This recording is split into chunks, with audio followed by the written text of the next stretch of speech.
ह्याचं button click करा.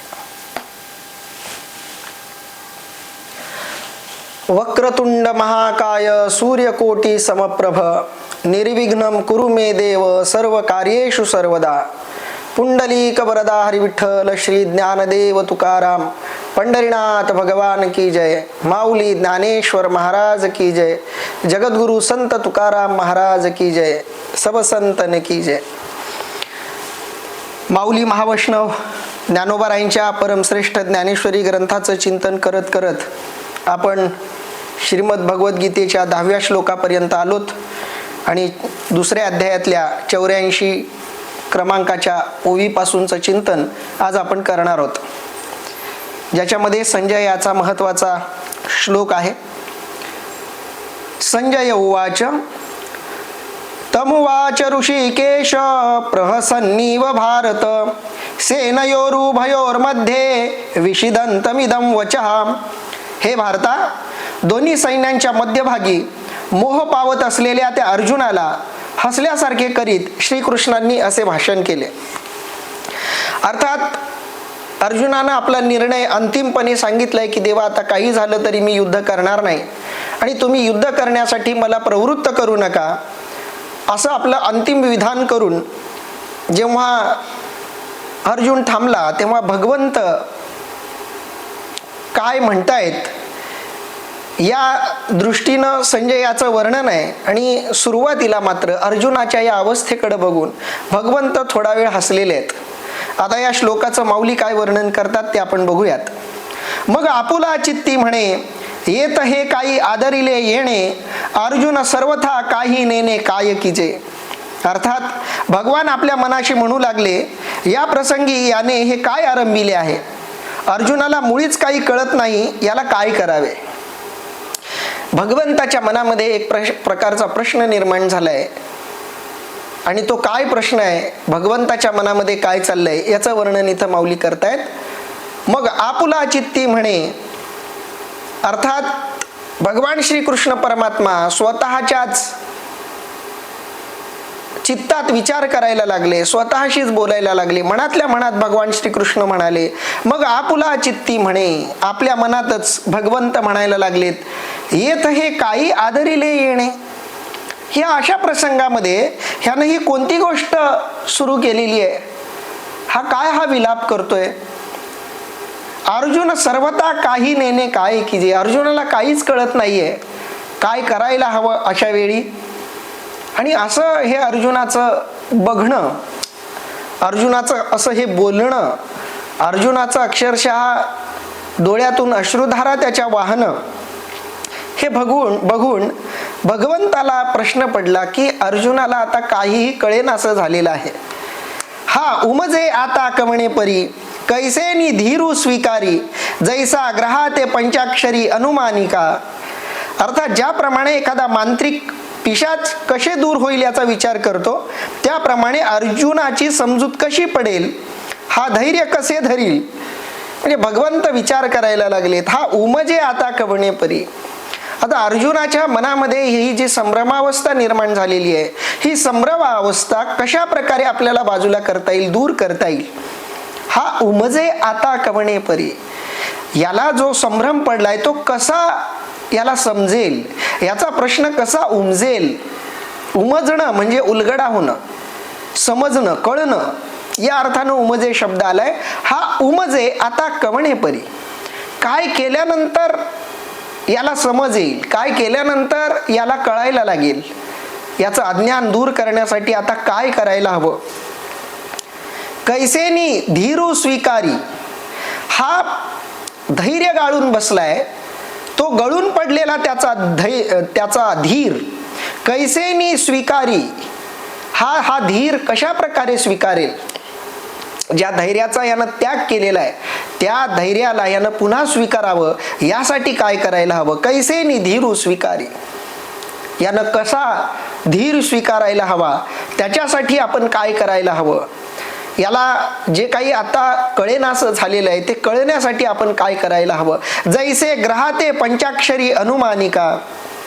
अर्थात एखादा मांत्रिक ज्या पद्धतीनं एखाद्याला जर भूतबाधा झालेली असेल तर त्याची ती भूतबाधा दूर करण्यासाठी, किंवा त्याला ग्रहांची बाधा झाली असेल तर ती ग्रहांची बाधा दूर करण्यासाठी, जसा एखादा मांत्रिक किंवा मंत्री त्याच्या ग्रहांची परीक्षा करायला लागतो. इथं दोन अर्थांनी हा शब्द आलेला आहे. अर्थामध्ये जर बघितलं तर एखादा मांत्रिक पिशाच कसा दूर होईल याचा प्रयत्न करतो. म्हणजे एखाद्याला भूतबाधा झाल्यानंतर मांत्रिक या पद्धतीचे प्रयत्न करतो की त्याची भूतबाधा कशा प्रकारे दूर होईल. किंवा दुसरा असाही आपल्याला अर्थ घेता येईल की असं काय याचे ग्रहमान बदललेले आहेत, याची ग्रहांची दशा काय आहे, या दृष्टीचा अनुमान, या दृष्टीची परीक्षण ज्या पद्धतीनं एखादा ज्योतिषी करावा. एखादा माणूस संकटात सापडला की ज्योतिषी त्याचे ग्रहमान काय आहेत वगैरे वगैरे सगळ्या गोष्टी ज्याप्रमाणे तपासतात. किंवा दुसरं उदाहरण द्यायचं झालं तर ज्या प्रकारे एखादा मांत्रिक भूतबाधा झालेल्या माणसाची भूतबाधा कशी दूर करता येईल, याच्या आत शिरलेलं भूत कसं बाहेर काढता येईल, असा जसा मांत्रिक विचार करायला लागतो, अगदी त्या पद्धतीनं भगवान श्रीकृष्ण परमात्मा विचार करायला लागले असं इथं माऊली म्हणतायत. ना तरी असाध्य देखोनी व्याधी, अमृतासम दिव्य औषधी, वैद्य सूची निरवधी निधानीची. आणखी एक उदाहरण माऊलींनी पुढचं दिलंय. किंवा रोग असाध्य आहे हे पाहून जसा वैद्य निर्वाणीच्या अमृततुल्य औषधीची तात्काळ योजना करतो. म्हणजे एखादा भूतबाधा झाल्यानंतर मांत्रिक ती भूतबाधा दूर करण्यासाठी वेगवेगळ्या प्रकारचं परीक्षण करायला लागतो. त्या पद्धतीनं किंवा एखादा वैद्य आहे, त्यानं रोगाची नाडी परीक्षा केलेली आहे आणि त्याला लक्षात आलंय की याला असाध्य असा रोग झालेला आहे, अवघड असा रोग झालेला आहे. याचा हा रोग बरा करायचा असेल तर अंतिम औषध जे आहे, सगळ्यात प्रभावी जे औषध आहे तेच ह्याला द्यावं लागेल. कारण साध्या साध्या रोगासाठी मोठी औषधं दिली जात नाही. पण जर असाध्य असा रोग झालेला असेल तर अमृतासारखी दिव्य औषधी देऊन त्याचा तो रोग दूर करायला हवा.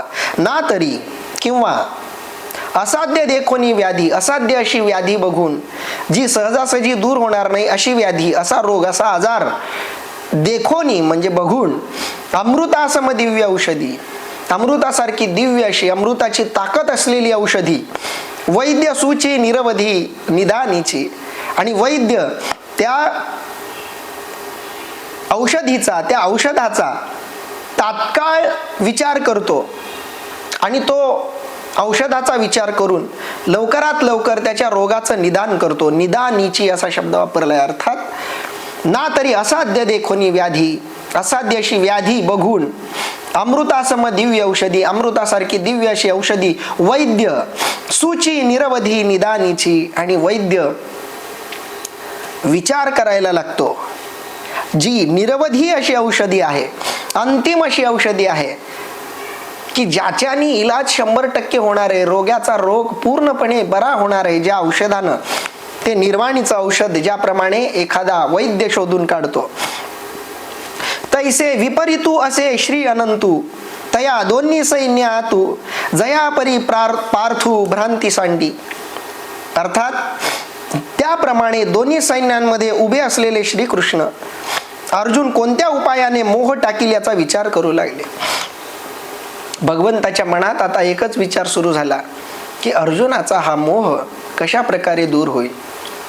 अर्जुनानं टाकून दिलेलं धैर्य पुन्हा एकदा नव्यानं तो काय केल्यानं स्वीकार करेल, या प्रकारचा विचार दोन्ही सैन्यांच्या मध्ये उभं राहून भगवान श्रीकृष्णांनी करायला सुरुवात केली.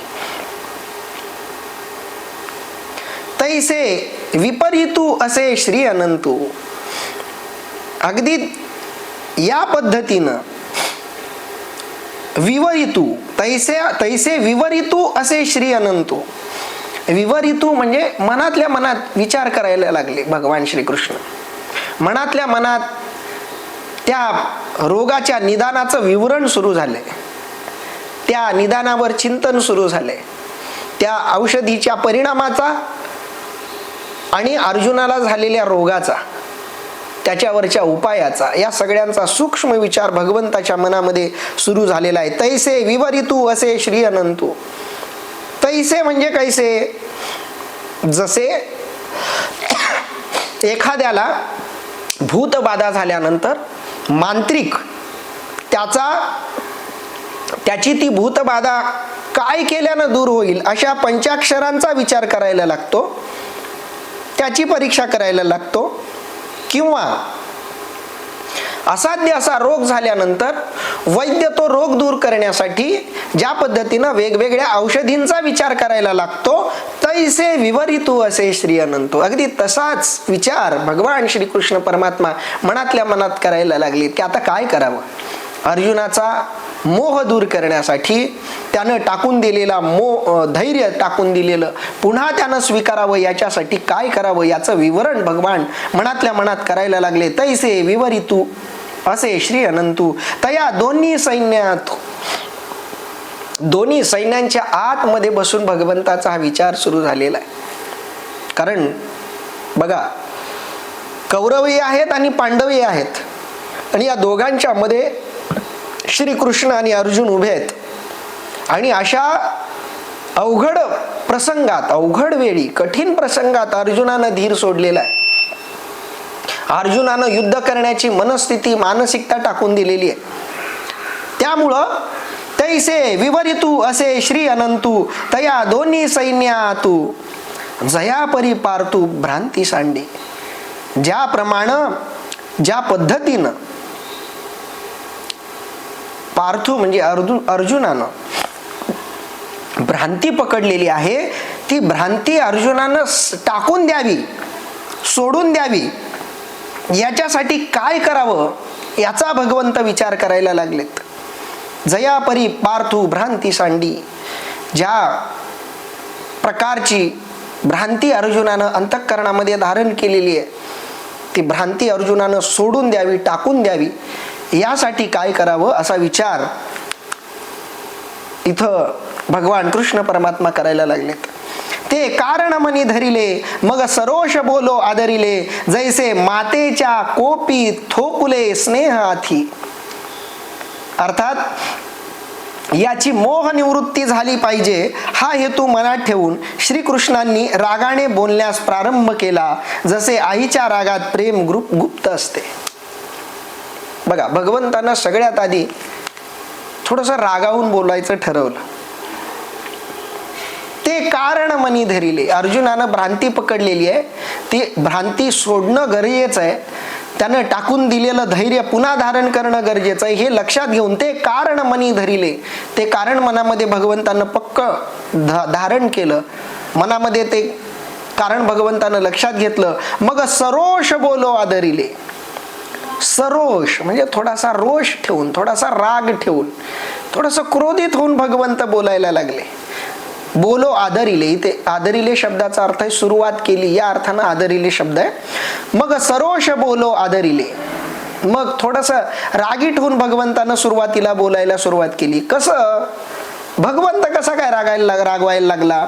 जैसे मातीच्या कोपी थोकुले स्नेहाती. जसं आईच्या कोपामध्ये म्हणजे रागामध्ये सुद्धा गुप्त अशा रूपात स्नेह आथी. बघा, जैसे मातेच्या कोपी थोकुले. कोपी शब्दाचा अर्थ आहे रागात, थोकुले शब्दाचा अर्थ आहे गुप्त.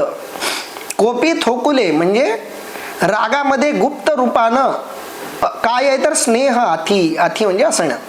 जसं आईच्या रागामध्ये प्रेम दडलेलं असतं पण तरीही आई रागावते, तसं भगवान श्रीकृष्ण परमात्म्यानं रागवायला सुरुवात केली. आई आपल्या लेकराला म्हणते, कार्ट्या सावलीत मर, असं म्हणते ना आई रागाच्या भरात, बऱ्याचदा म्हणते कार्ट्या सावलीत मर. आता ती लेकराला कार्ट्या म्हणते. आता कार्ट्या आपल्याच लेकराला ती म्हणते म्हणजे तिचं लेकरावर आपल्या प्रेम नाही असं म्हणता येईल का? नाही, प्रेम तर आहे, मग तरी कार्ट्या का म्हणते? तर त्या तिच्या कार्ट्या म्हणण्यामध्येही प्रेम आहे. कारण आता या वेळेला माझा छकुला, माझ्या सोनुल्या वगैरे वगैरे म्हणायची वेळ नाहीये. कारण असं म्हणत बसलो तर लेकरू लवकर आपली गोष्ट ऐकणार नाही. इथं थोडंसं क्रोधित होणं, थोडंसं रागीट होणं ही गोष्ट गरजेची आहे. आणि म्हणून भगवान श्रीकृष्ण परमात्म्याने ठरवलं आता रागवायचं. आणि आई म्हणते कार्ट्या सावलीत मर. आता खरंच कोणी आईला वाटेल आपलं लेकरू मरावं, पण ते मर म्हणण्यामागं एक प्रेम असतं, ती सवय असते आईला. रागाच्या भरामध्ये ती बोलते, पण हे राग, हा जो राग आहे, हा राग सुद्धा एक ढोंग असतं, एक सोंग असतं. पण लेकराला तर कळत नाही की आता आपण या वेळेला कुठं खेळावं, कसं खेळावं, काय खेळावं, याची तर माहिती तिला नसते, म्हणजे त्या लेकराला नसते. त्याला एवढंच माहित असतं की आईनं सांगितलं ते ऐकायचं, आणि आई जेवढ्या रागात सांगेल तेवढ्या लवकर ती गोष्ट ऐकायची, ही सवय लागलेली असते लेकराला. आणि म्हणून आई रागावते, कारण तिथं गरजेचं आहे रागावणं. यावेळी जर आई रागावली नाही तर लेकराचं नुकसान आहे त्याच्यामध्ये. वेळ कमी आहे, महायुद्ध सुरू आहे, दोन्ही बाजूला बाणांचा वर्षाव आता सुरू होतोय. कौरवांच्या बाजूनं सुरूही झालाय वर्षाव, रणवाद्य वाजलेली आहेत, शंखनाद झालेला आहे, युद्धासाठी सगळे प्रवृत्त झालेले आहेत. कौरवांच्या मनात पांडवांच्या सैन्यांना कधी मारून टाकू असा विचार आलेला आहे. आणि अशा परिस्थितीत अर्जुनानं धीर सोडलेला आहे. इथं जर अर्जुनाला प्रेमानं, मायेनं बोलायला सुरुवात केली तर कदाचित अर्जुन ऐकणार नाही. म्हणून भगवंतानं सुरुवातीला थोडंसं रागात बोलायचं असं ठरवलेलं आहे. असं माऊलींनी खूप सुंदर त्या मनोवस्थेचं, भगवंताच्या त्या परिस्थितीचं वर्णन केलंय. ते कारण मनी धरिले, भगवंतानं सगळ्या गोष्टी मनामध्ये पक्क्या केल्या. मग सरोष बोलो आदिरेले, थोडंसं रागीट होऊन बोलायचं, क्रोधायमान होऊन बोलायचं.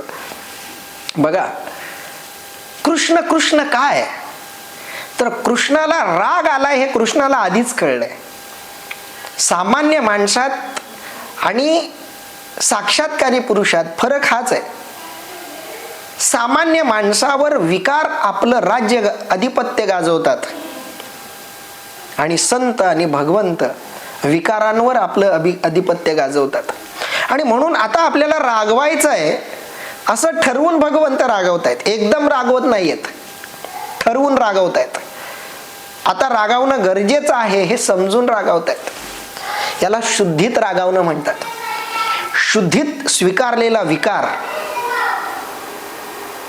हा कधीही समोरच्याचं हितच करत असतो.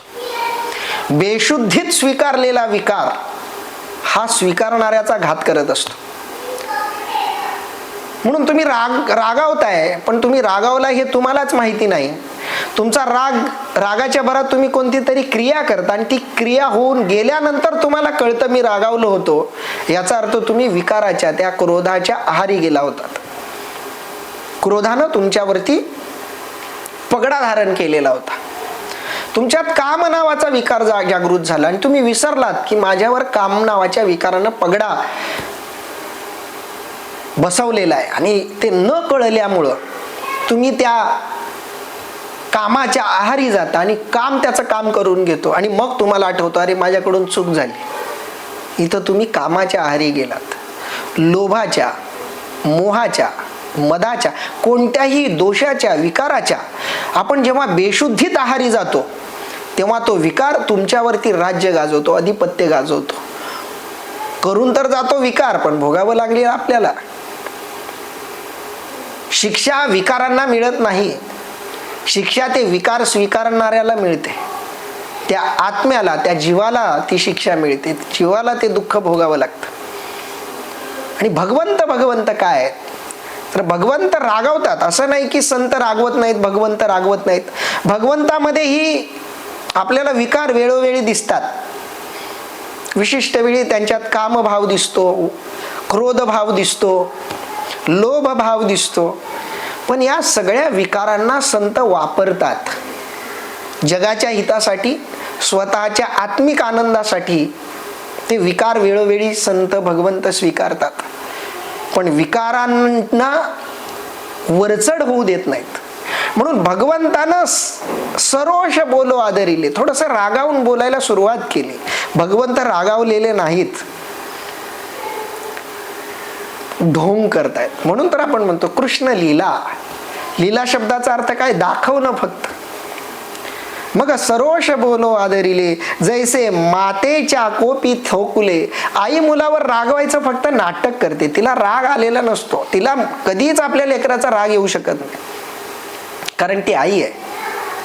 तसं आई मुलावर रागावल्याचं नाटक करून मुलाच्या हिताच्या गोष्टी मुलाला सांगते. तसंच भगवंत थोडंसं रागावल्यासारखं करून अर्जुनाला लवकरात लवकर युद्धासाठी प्रवृत्त करण्याचा प्रयत्न करतायत. यासाठी माऊलींनी पहिला दृष्टांत दिला आईचा, की आई लेकराच्या हितासाठी रागावून बोलते. दुसरं उदाहरण माऊलींनी दिलंय की औषधाची आ कडवटपणी, जैसी अमृताची पुरवणी, ते आहाच न दिसे परिगुणी प्रकट होय.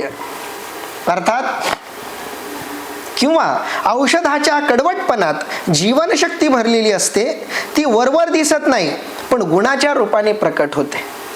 पहिला दृष्टांत आईच्या रागावण्याचा. आईचं रागावणं हे वरवरच आहे, वरचं कोटिंग आहे, ते आतमध्ये प्रेम दाटलेलं आहे. आता ह्याच्या उलट उदाहरण देतात बघा.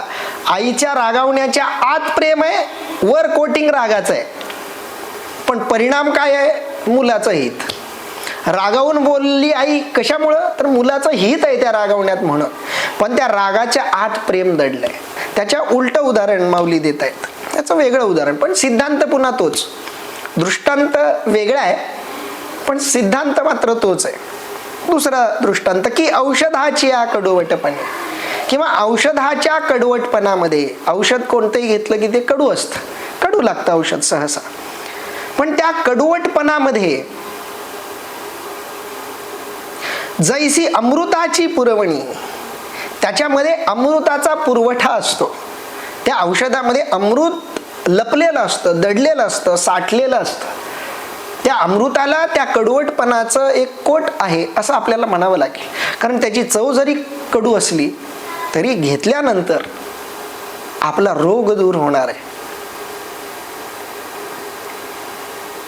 बघा, आपण डॉक्टरांकडे गेलो की डॉक्टर गोळी देतात. त्या गोळीमध्ये एक प्रकार असतो, जी गोळी अतिशय कडू असते, त्या कडू अशा गोळीला तांदळाच्या पाण्यापासून बनवलेला एक विशिष्ट पडदा असतो. तो पडदा त्या गोळीला कोट साठी वापरला जातो.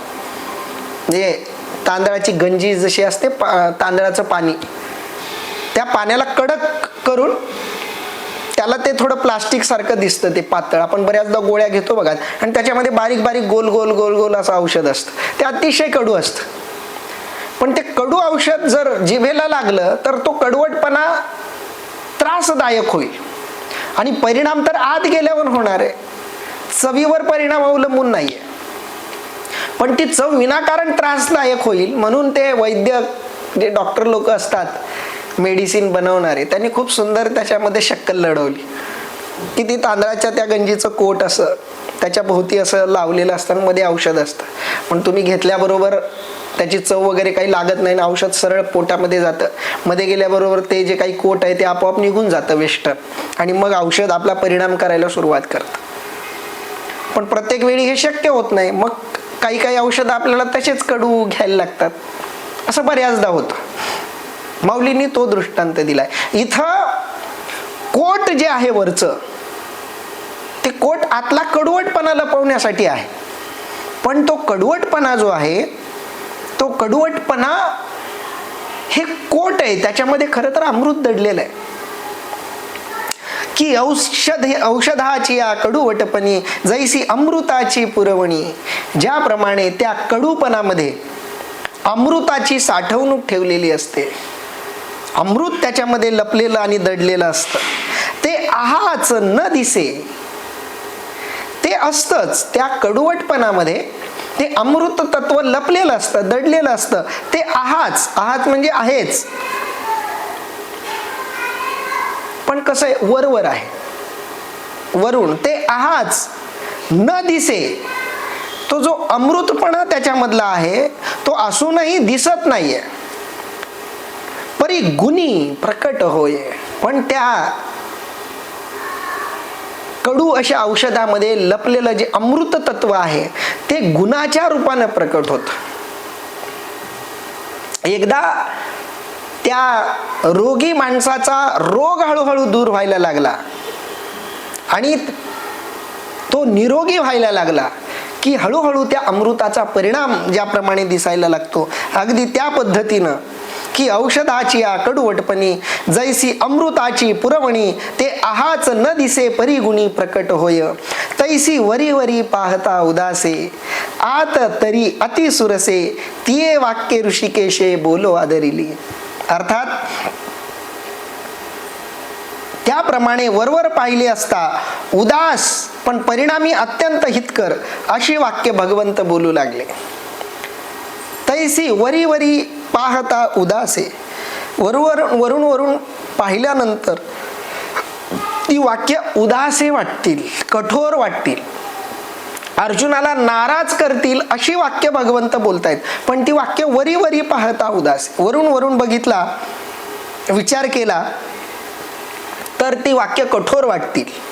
आत तरी अति सुरसे, त्या वाक्याच्या आतमध्ये मात्र अतिशय सुरस असं, अतिशय गोडवा ज्या वाक्यांमध्ये आहे, ज्या शब्दांच्या अर्थामध्ये गोडवा आहे, ज्या शब्दांच्या अनुकरणामध्ये गोडवा आहे, ज्या शब्दांच्या अनुकरणामध्ये अमृत आहे, हित आहे.